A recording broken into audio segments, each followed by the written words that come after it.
Bro ఒక్కటే చెప్తున్నా ఎవరికైనా సరే, మీరు మీ చిన్నప్పటి నుంచి ఎప్పుడైనా సరే మీ గుండెల మీద చేసుకొని చెప్పండి, గవర్నమెంట్ స్కూల్స్ మాటం చూసారా, డిజిటల్ బోర్డులు చూసారా, బెంచీలు చూసారా, మీది ఇదేంటి గోరుముద్ద పథకం చూసారా, ట్యాబ్స్ చూసారా, డిక్షనరీ చూసారా? అన్ని స్కూల్స్ బాగాలేదు, అన్ని స్కూల్స్ జరగలేదు. జరగలేదు, అన్ని స్కూల్స్ జరగలేదు. 3 phases, 2 years కరోనా తర్వాత స్ట్రాంగ్ మీరు అన్ని పేపర్లు చూసే ఉంటారు. Vaccination AP is the top vaccination లో.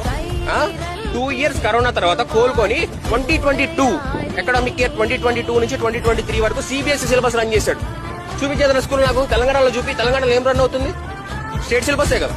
మరి హైదరాబాద్ మనకి 1000 సిబిఎస్ఈ స్కూల్స్ కి 1000 స్కూల్స్ కి సిబిఎస్ఈ లైసెన్స్ ఇచ్చాడు. రిమైనింగ్ అందరూ కూడా సిబిఎస్ఈ అవుతారు.